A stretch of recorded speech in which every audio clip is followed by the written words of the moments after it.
மனநோய்க்கு மருந்து. உடல் நோய்க்கு மருந்து வெளியில நிறைய இருக்கு. ஆனா மனநோய்க்கு மருந்து ஒன்றே ஒன்றுதான். அது என்னன்னா, மனதுக்குள்ளேயே இருக்கின்ற மன அமைதி தான் மனநோய்க்கான ஒரே மருந்து, அதுவும் அருமருந்து.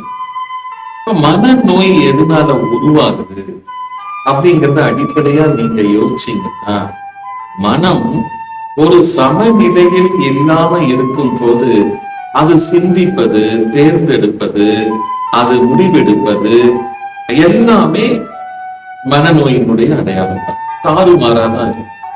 அப்ப மனதை சமநிலைப்படுத்துவது ஒன்றுதான் மனநோய்க்கான ஒரு பயிற்சி அல்லது மருந்து.